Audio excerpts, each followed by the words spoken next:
सभी छात्र छात्राओं को वेद तिवारी का नमस्कार। विद्यार्थियों, इसी तरह की मोटिवेशनल और UP PCS, other state PCS, RO ARO, UP police आदि परीक्षाओं के लिए हैंड राइटिंग नोट्स की वीडियो प्राप्त करने के लिए मेरे चैनल को सब्सक्राइब करना ना भूलें। इस चैनल के माध्यम से आप सभी विषयों के नोट्स की वीडियो प्राप्त कर सकते हैं बिल्कुल फ्री में। छात्राओं को रूपा का नमस्कार। विद्यार्थियों, आप सभी का विश सर के चैनल में स्वागत है। मैं रूपा आप सभी के समक्ष आज भारतीय भूगोल में जलवायु पढ़ेंगे। तो आइए वीडियो ध्यान से देखते व सुनते हैं।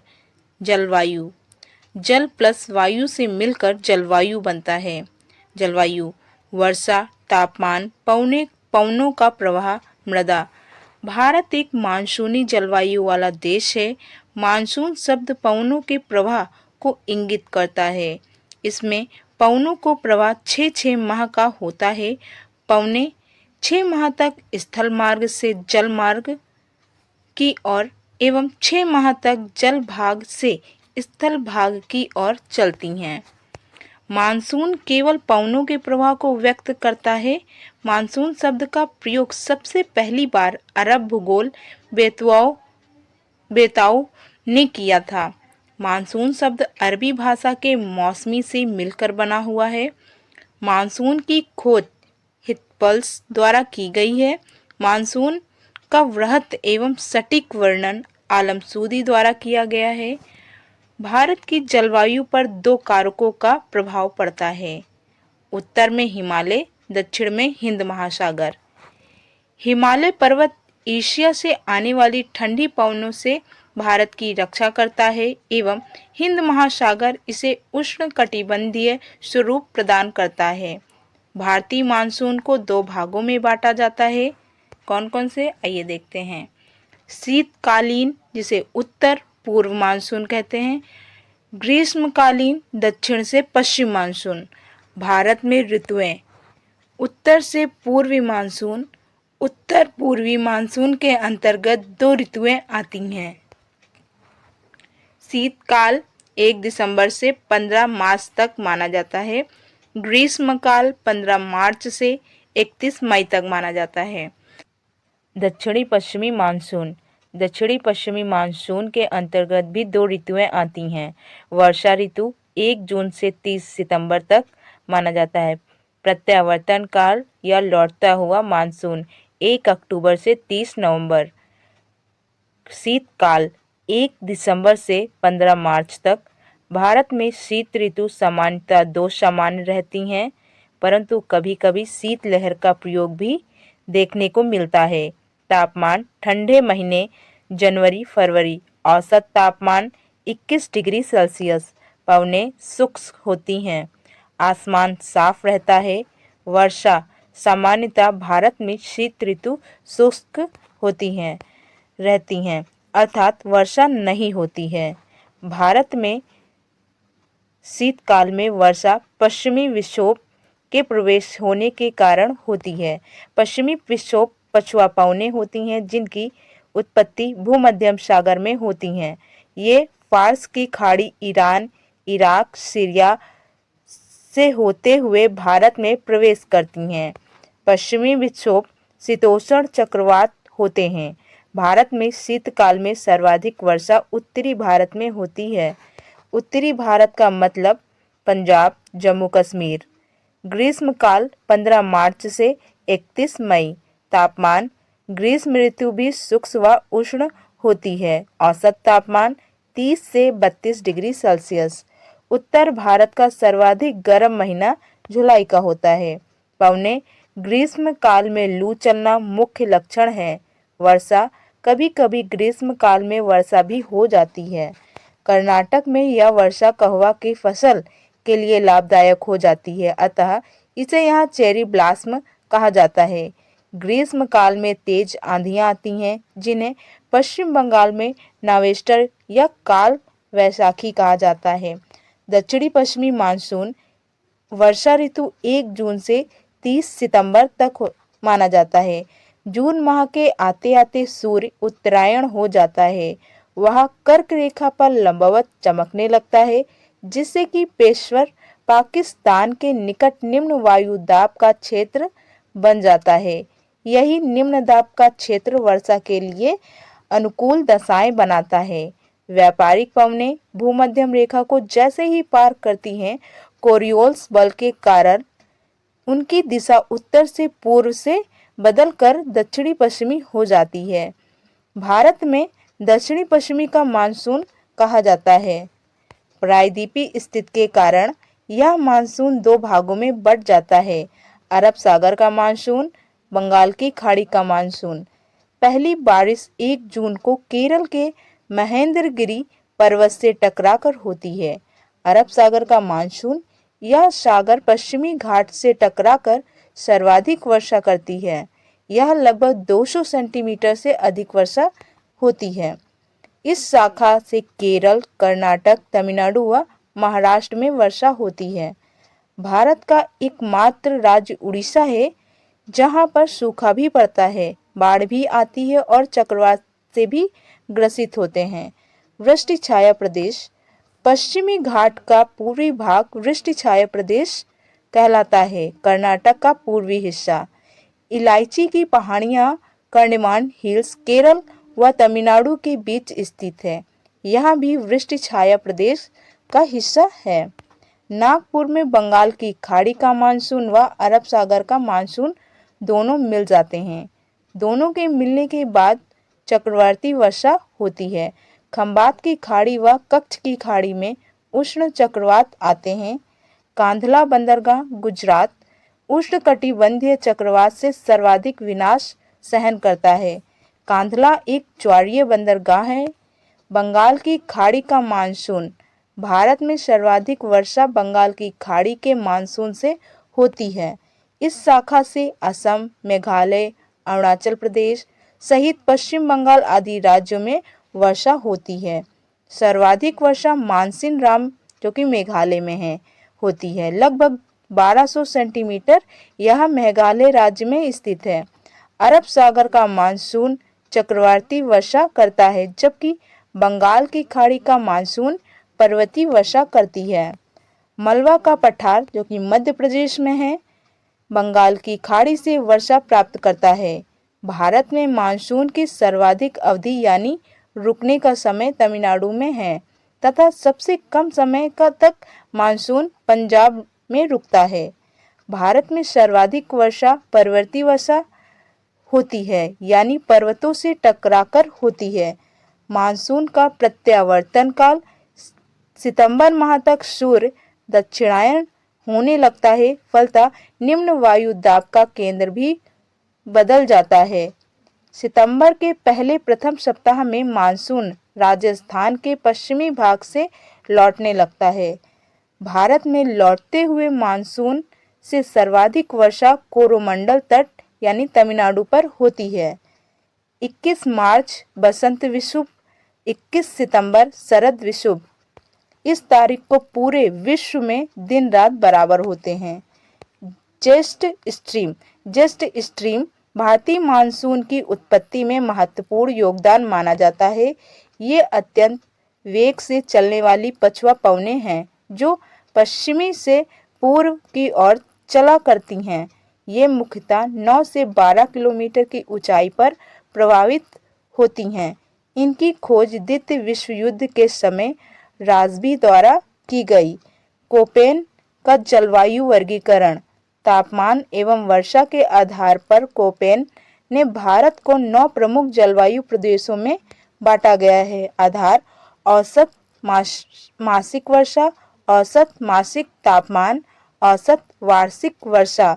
3 मुख्य प्रदेश हैं। आर्द्र प्रदेश जिसे ए से डिनोट किया गया है, शुष्क प्रदेश जिसे बी, आर्द्र शुष्क प्रदेश सी और डी, आर्द्र मरुस्थल एस ए, मरुस्थल डब्ल्यू, साल भर वर्षा एफ, शुष्क मानसून एम, शुष्क शीत ऋतु डब्ल्यू, उष्ण कटिबंधीय सावना जलवायु ए डब्ल्यू जलवायु निम्न क्षेत्रों में पाई जाती हैं: झारखंड, छत्तीसगढ़, ओडिशा, पश्चिम बंगाल। सावना अफ्रीका में पाई जाने वाली घास है। उष्ण कटिबंधीय मानसून जलवायु AMW, कोकड़ा तट, मलवाड़ा तट, पश्चिमी तट, त्रिपुरा, मिजोरम। उष्णकटिबंधीय अर्ध जलवायु AS जो कि कोरमंडल तट तमिलनाडु में होती है। अर्ध शुष्क स्टेपी जलवायु BSHW कर्नाटक तमिलनाडु का वृष्टि छाया प्रदेश, पूर्वी राजस्थान, दक्षिणी पश्चिमी हरियाणा। उष्ण मरुस्थलीय जलवायु BWHW थार का मरुस्थल जो कि राजस्थान, जैसलमेर राजस्थान, गंगानगर राजस्थान, बीकानेर राजस्थान में है। मध्य तापीय जलवायु CWG गंगा का मैदान।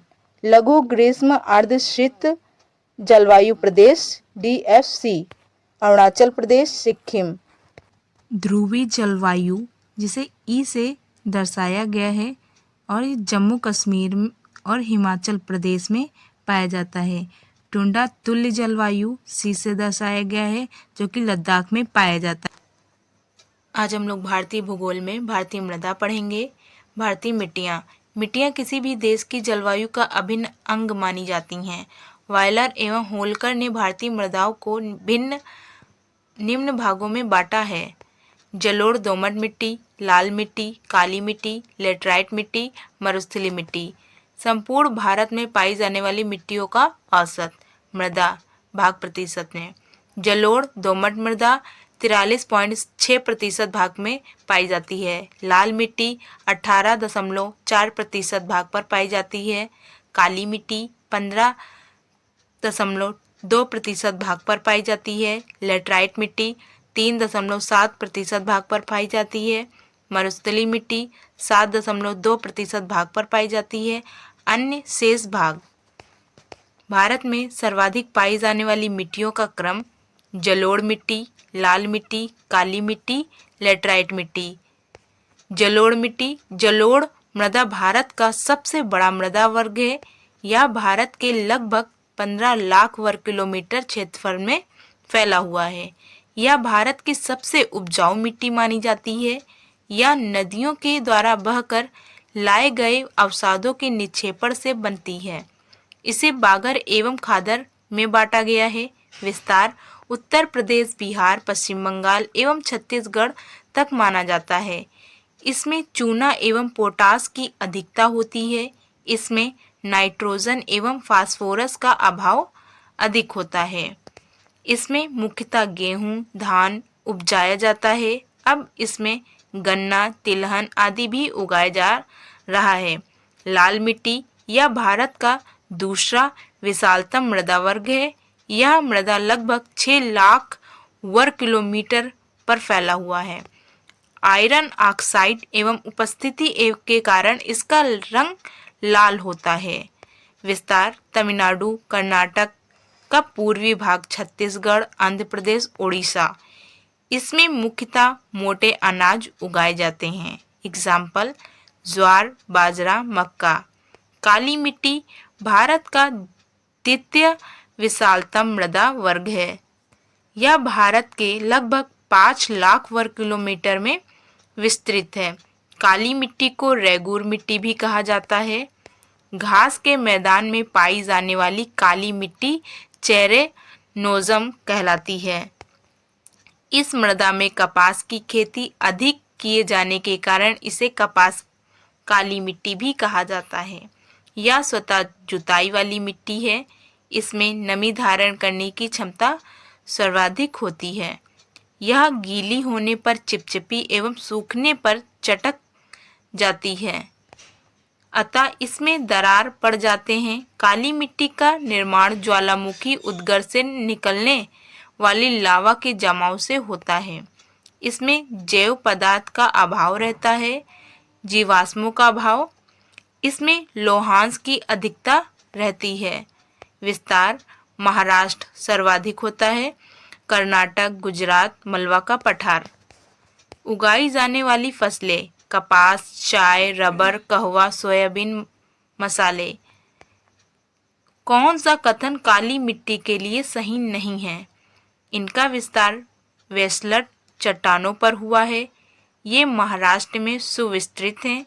ये जैव पदार्थ में संपन्न व लोह में विपन्न है। स्वतः कृषि मिट्टी है, तो इसमें सी वाला गलत है, जैव पदार्थ में संपन्न व लौह में विपन्न है, ये गलत है और ये तीनों सही हैं। लेटराइट मिट्टी भारत में लगभग 1.20 लाख वर्ग किलोमीटर क्षेत्रफल में फैला है। लेटराइट मिट्टी का स्वरूप ईंट जैसा है। इनका रंग भी आयरन ऑक्साइड के कारण लाल होता है। भारत में लेटराइट मिट्टी का सर्वाधिक विस्तार तमिलनाडु में है। अन्य विस्तार अरावली, सह्याद्री, नीलगिरी, राजमहल पहाड़ियाँ। यह मिट्टी पहाड़ियों की ढालों पर प्रमुखता से पाई जाती हैं। सर्वाधिक निचलित मिट्टी लेटराइट में पाई जाती है। इसमें मुख्यतः चाय एवं कहवा के बागान लगाए जाते हैं। मरुस्थलीय मृदा, इनका विस्तार लगभग 1.42 लाख वर्ग किलोमीटर पर है। यह मृदा कृषि के लिए अनुपजाऊ मानी जाती है। इनका विस्तार पश्चिम पंजाब, पश्चिमी उत्तर प्रदेश, राजस्थान। इसमें मूंगफली व सरसों आदि का उत्पादन किया जा रहा है। तिलहन के उत्पादन के लिए राजस्थान सबसे आगे है। दालों के उत्पादन में सबसे आगे मध्य प्रदेश है। कपास का सबसे बड़ा उत्पादक राज्य महाराष्ट्र है। क्षारीय मृदाएं, इन्हें रेह कलहर व चौपन के नाम से भी जाना जाता है। इनका प्रयोग धोबी लोग कपड़े धोने में भी कर लेते हैं। इसे उपजाऊ बनाने के लिए जिप्सम का प्रयोग किया जाता है। भारत में सर्वाधिक बंजर भूमि राजस्थान में है। प्रतिशत की दृष्टि से सर्वाधिक बंजर भूमि जम्मू कश्मीर। भारत में सर्वाधिक लवणीय मृदा गुजरात। मृदा प्रदान, भौतिक कारकों द्वारा भूपर्यटी ऊपरी परत पर पाई जाने वाली मृदा का धीरे धीरे क्षरण होने मृदा प्रदान कहा जाता है। मृदा प्रदान को किसानों की मौत जैसे शब्दों से संबोधित किया गया है। मृदा प्रदान को रेंगती हुई मृत्यु भी कहा जा गया है। मृदा प्रदान के प्रकार परतदार अप्रदान, गलीय अप्रदान, अवनालिका प्रदान। परतदार अप्रदान भौतिक कारकों द्वारा जब मृदा की ऊपरी परत धीरे धीरे कटने लगती है तो इसे परतदार अप्रदान कहा जाता है। एग्जाम्पल, खाली पड़ी जमीन, चरगाह, ढलुए खेत। परतदार अप्रदान को सर्वाधिक खतरनाक अप्रदान माना जाता है। गलीय अप्रदान, जब मृदा अप्रदान छोटी छोटी नालियों के रूप में होते हैं तो इसे गलीय अप्रदान कहा जाता है। इसका सर्वाधिक प्रभाव अर्ध मरुस्थलीय क्षेत्रों में पड़ता है। अवनालिका अप्रदान, जब गलीय अप्रदान के बड़े रूप होते हैं तो ये छोटी छोटी नालियाँ बड़ी हो जाती हैं। इसे अवनालिका अप्रदान कहा जाता है। भारत में अवनालिका अप्रदान से सर्वाधिक प्रभावित क्षेत्र चंबल घाटी क्षेत्र या मलवा पठार माना जाता है। भारत में बंजर उत्खत भूमि के क्षेत्र, पंजाब में शिवालिका का पश्चिमी ढाल, दक्षिणी पश्चिमी ढाल, चंबल व उसके सहायक नदियां का दोआब क्षेत्र, छोटा नागपुर का पठार, राजमहल पहाड़ियां, खंबात की खाड़ी जो कि गुजरात में है। विश्व में कुल 40% भूभाग पर मरुस्थलीय पाया जाता है। वायु द्वारा अपर्दित क्षेत्र हरियाणा, रोहतक, गुड़गांव, हिसार, भवानी। पंजाब फिरोजपुर, कपूरथला। उत्तर प्रदेश आगरा, इटावा, मैनपुरी, मथुरा। प्राकृतिक वनस्पतियाँ, वन। पर्यावरण की दृष्टि से समस्त भूभाग पर 33% भाग पर वन आवश्यक है। वन सर्वेक्षण रिपोर्ट 2005 के अनुसार भारत के लगभग 23% भूभाग पर वन पाए जाते हैं। भारत में सर्वाधिक वन वाले क्षेत्र मध्य प्रदेश, अरुणाचल प्रदेश, छत्तीसगढ़, ओडिशा। विश्व में सर्वाधिक वन, रूस में सर्वाधिक वन वाला महाद्वीप दक्षिणी अमेरिका, सर्वाधिक सघन वन अमेजन बेसिन ब्राजील।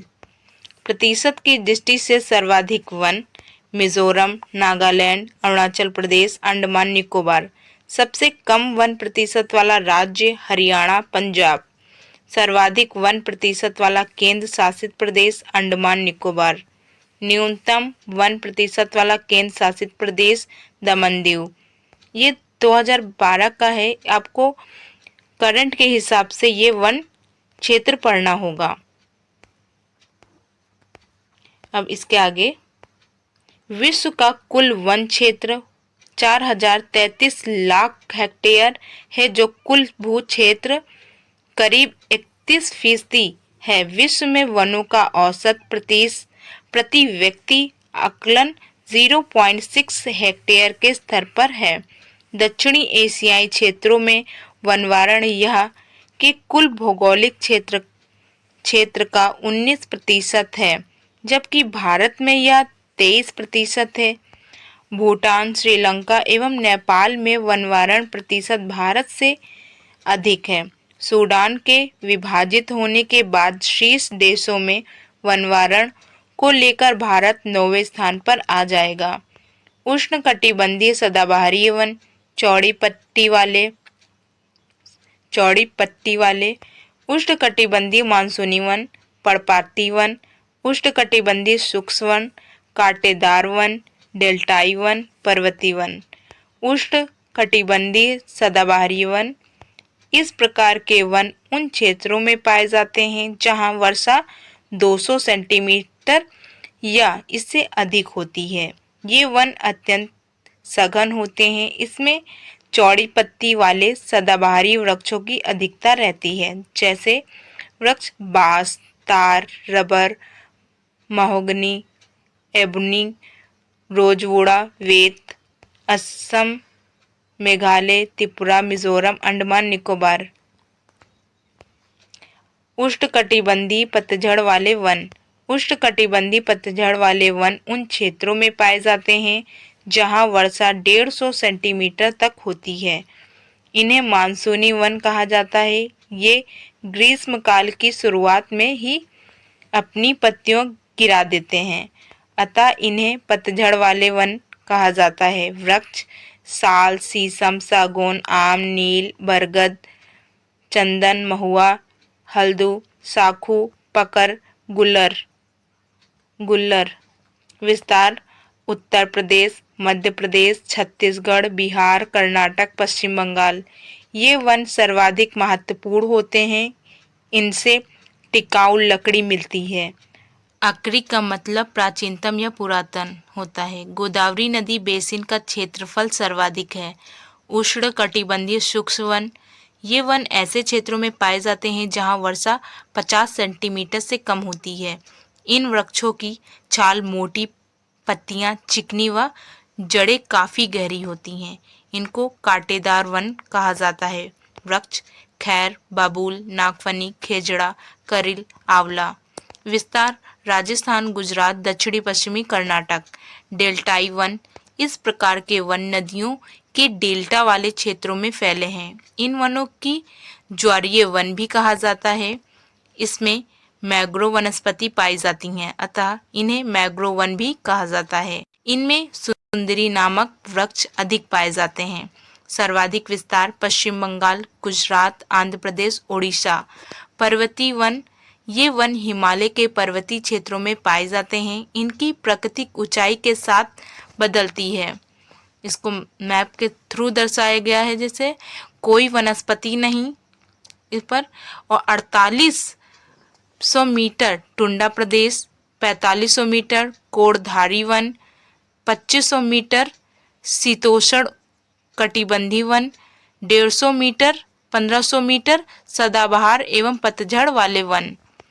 विद्यार्थियों, ऐसी ही वीडियो पाने के लिए हमारे चैनल को सब्सक्राइब करना ना भूलें। जय हिंद, जय भारत, वंदे मातरम, सत्यमेव जयते।